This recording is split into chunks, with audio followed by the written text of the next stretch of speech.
All right, thank you for staying. And if you are just joining, you're watching Daybreak, reaching you live from the nation's capital in Abuja. Now we'll take a look at the dailies on Daybreak, talking about stories on the front pages of our newspapers, beginning with the Daily Trust newspaper.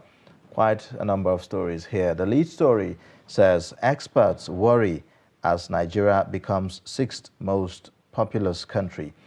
The writer says population now 216 million to hit 375 million by 2050, according to UN report. Experts warn of dire consequences for the country, advocate family planning. Economy unsupportive of implosion. That's according to economists. And then you would also have an infograph there showing you, the numbers as they are. China is the most populous country in the world, we all know, with the total population of 1.42 billion people there. They are projected to be up to 1.31 billion by 2050. So that's not a really marginal increase there. And then you, of course, will see India, the next one, 1.41 billion in 2022, and is projected to be 1.66 billion by 2050. Nigeria, with a population of 216 million right now, at the moment, is projected to hit 375 million by 2050.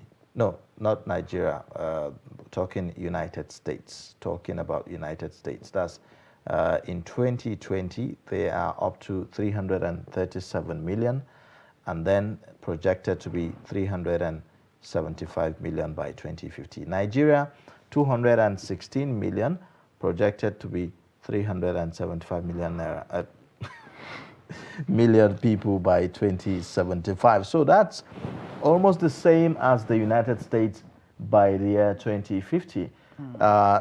United States is currently 337 million. Yeah. By 2050, yeah, they are projected to be 375 million. Nigeria, which is 216 million by 2050, is projected to be same population with the United States. The only difference is that its economy is nowhere the United States. Yeah, of course. I mean, just exactly. If we're having the same projections on population, maybe yes, our projections on economy should be close. Exactly. So you could imagine what will be. Concerns raised by economists and experts is that there will be dire consequences. It means more people becoming poorer. It means that lesser jobs for people. Yeah. It means that if we do not match up the infrastructure, with the population, then you are going to have, a much more wider gap of infrastructural deficit in Nigeria. So that's not looking good at all. And higher crime rates. Exactly, higher crime rates. And security concerns as well, like we're dealing with right now. Because if you look at the pace of our infrastructural development, it is not commensurate to the population as we have it right now. And, people...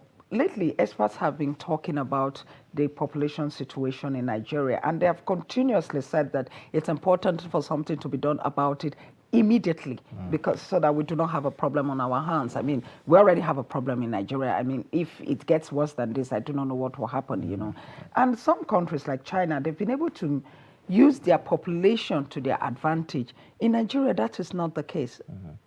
Unproductive, largely unproductive population. That's what we have in the country right now. And that's why we're dealing with the kind of security issues that we are dealing with right now. And, there's a whole lot that needs to be done in terms of changing certain narratives, in terms of changing mindsets. Yeah, mindsets especially. Of people, because that's very crucial. Because no matter how much you talk about family planning, no matter what you say, if the mindset is not changed, about what it means, to actually raise children. And if people do not key into it properly, and believe that you're talking about it for their own benefit, there's no way it's going to work. And like somebody on this show said recently, that it's important for the government to have a deliberate policy on this, whereby the youth can be properly engaged. You know, in China, the youth population is engaged actively into manufacturing, production, and all of that. So if the youth, but in Nigeria, what we have is a high rate of youth unemployment.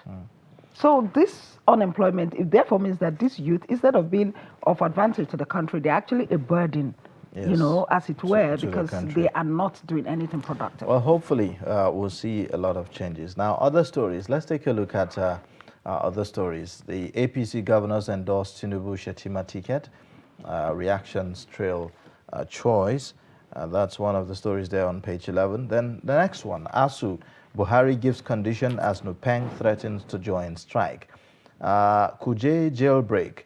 Terror suspects, one other inmate rearrested in Abuja and Niger. Then below the infograph, it says, it's tough, it's been tough, I'm eager to go, says President Muhammadu Buhari. You'd find that on page 4. We saw that report earlier on. And then Macron reappoints BUA founder as France-Nigeria Business Council chair. CBN moves to strengthen digital financial services. Again, Nigeria missing as CAF releases final shortlist for men's 2022 awards. The story about the president eager to leave. Do you know, when I saw that office. story, do you know what came to my mind? I said to myself that, is the president saying it so that whoever is aspiring for that seat understands that it's not a tea party? You know, really so not a that tea whoever is party. coming in gets up and knows that, okay, it's a lot of work. There's a lot, Yes, to be it's done. not, And that's an African saying here that's captured on the Daily Trust newspaper. It says, "He who is being carried does not realize how far the town is." Yeah. So sometimes you really do not know how far. Exactly. Exactly. Until you are faced with certain realities. So these are the stories we're seeing. It's interesting how that the president is already telling where he's going to be retiring to. A lot of people have said, well, the president will retire back to Kaduna, where but he now lived he's before he saying that became he is president. not going to be retiring to Kaduna, but to Daura. Daura, his own hometown there. So these are some of the stories on the front pages of the Daily Trust this morning. Ayuba, on the Kuje jailbreak, it's instructive that 2 persons have been rearrested. I just wish that more will be rearrested as soon as possible. I hope so too. One of the terror suspects and one other inmate was arrested. So we hope that all the more than 60 terror suspects especially will be rearrested. Yeah, because that's very important. As long as they are not rearrested, there'll be panic. People will be worried. You don't know where they have gone to. You don't know if they have mixed up with the communities around, and and their next plan. Well, that's that. Let's take a look at other papers. Let's look at the Guardian newspaper. The Guardian newspaper has a lead story that says stakeholders loud discourse takeover, knock regulators for sector's woes. And it has a rider that says power supply won't progress without takeover of discourse, poor Gencos. Then we also have a story right below the masthead that says Shetima gets 9 APC governor support and amid criticism of Muslim ticket. Then on the right-hand side there, we have Oshun Labour Party candidate Yusuf narrates threat to life as government attack residents. And then we have a pictorial here that depicts a problem that appears to have defied solution and a problem that, has been here with us for a while now. It's captioned long queues at a filling station in Abulegba, Lagos. Also on the front page of The Guardian, there's a story that says, resign if you're too weak to protect citizen. Group tells Buhari as Matawale indicts federal government on insecurity.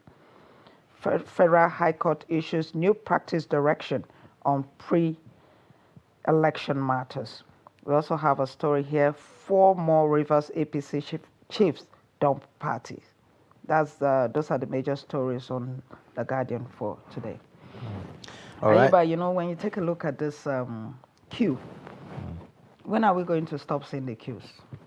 Well, the GMD of the Nigerian National Petroleum Company, Mele Kyari, has given assurances that they are working very hard to ensure that this issue has, is sorted within the next few days or weeks.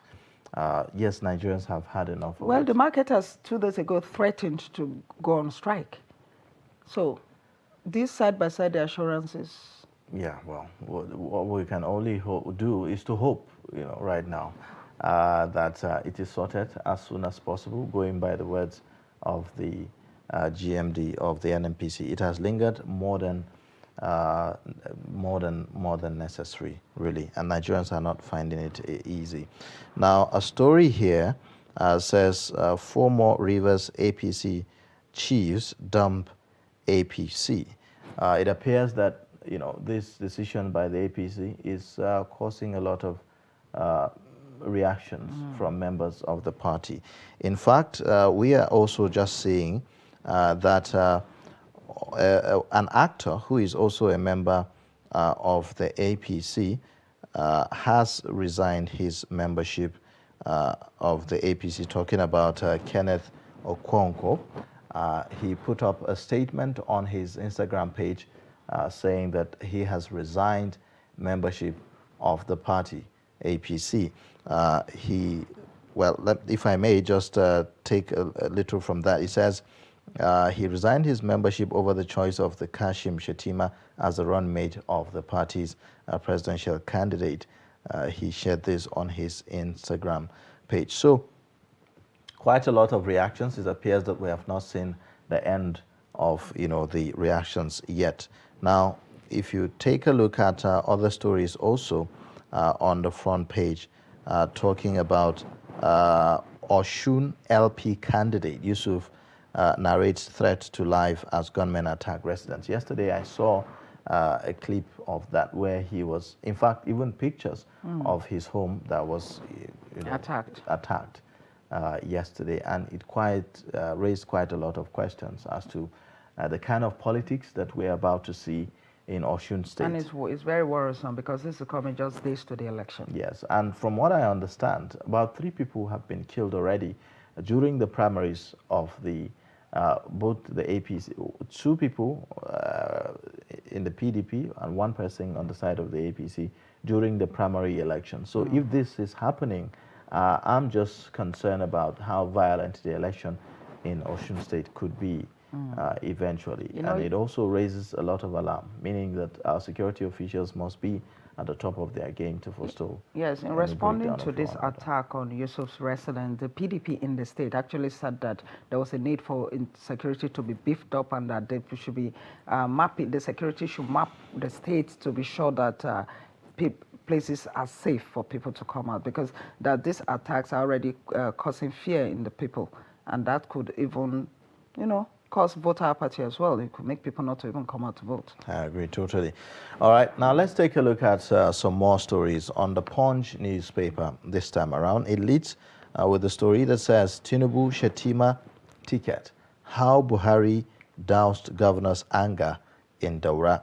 It has the writer that says, we were surprised when Tinubu announced Shettima in Daura on Sunday, Bagudu says. And then you would find also another writer, Lawan Gbajabia Mila, others endorse ex-Borno Governor Faleke Knox Buhari. Falai rather, not Faleke. You could actually see the surprise on their faces. I watched the video of the Bola Ahmed Tinubu announcing Kashim Shettima as his running mate. It was more like he was not expecting the question, and the way he responded to the question, it was like a slip of tongue. It was like he didn't mean to say that at that particular point in time. At that time. At that point in time. Maybe the question just ambushed him, and then he just earlier in the day, there were stories that he had selected his running mate. There were stories all over traditional social media that he had selected. But because, the deadline for that INEC gave for the placeholder thing not to be valid anymore was going to be 15th, which is Friday. So I felt that, okay, when I saw the report, I said, okay, maybe he will announce it tomorrow. Later in the day, I saw that he had announced the running mate. So So maybe, in that sense, even from among the other governors that were with the flag bearer of the party at the time, you could see surprise on their faces. So if this rider on the Punch is saying that the governor of Kebbi State expressed surprise, then of course I'm sure that will not be far from it. Also, the perspective that the Punch is taking about how Buhari doused the anger of the governors in Daura, that also gives credence and some kind of validity to the speculations about the fact that the governors were not pleased, with that the choice that they had wanted one of them to be picked. Yes, so whatever the conversation was like, we are not privy to. Yeah. Perhaps that's in the closed door meeting that they had, whatever it is that the president said, for the governors to be appeased. Well, maybe the Punch has an idea. You find that on page 2 of the Punch newspaper. Also, you'd see NNPC blocks ExxonMobil's asset sale to Seplat. You also find power generation drops. Disco's FG battle for control. PDP power rotation too late. Now, Southeast should wait. That's according to Bafarawa. You also have below that, below the pictorial there, flooding. Lagos, Ogun residents lament losses worth millions. Ex-workers tackle firm over gratuities. 13 colleagues die. Then you have Kuje. Federal government threatens sanctions. Ghana alerts immigration personnel. So these are some of the stories on the front page of the Punch newspaper. All right, let's go on to the Nation newspaper. The Nation newspaper has a lead story that says, Shatima's choice excites Buhari, APC governors. Bagudu, El-Rufai, Fayemi, others. We are okay with Tinubu's decision. And then on the right-hand side of the paper, we have a story that says, enough is enough. President tells striking lecturers. And right under here, we have AFDB to boost non-oil export with agro-testing center in Nigeria. Also on the Nation, fire at Bodija market. 2 fleeing Boko Haram suspects re-arrested. Bandits kill 18 in Zamfara. And then we have the update on Osun 2022. APC holds mega rally. SDP candidates home attacked by gunmen. Don't allow vote buying. And then we also have a story that says 41.6 trillion naira debt. Nigeria fails World Bank disclosure rule. These are the major stories on the Nation for today. All right, let's take a look at the Leadership newspaper. It leads with the same political story about APC. It says, APC defends choice of Shetima as Tinubu's running mate. You also have other stories above that. It has been very tough for me as president, says President Muhammadu Buhari. You'd also find just below the masthead, MPC members worry over Nigeria's $15.9 billion Eurobonds debt. You also have terrorists may not allow 2023 election to hold, says Falai. Bandits demand 100 million naira from Niger communities for ceasefire. You also have Salah apprehension as hoodlums lay siege to Ilorin.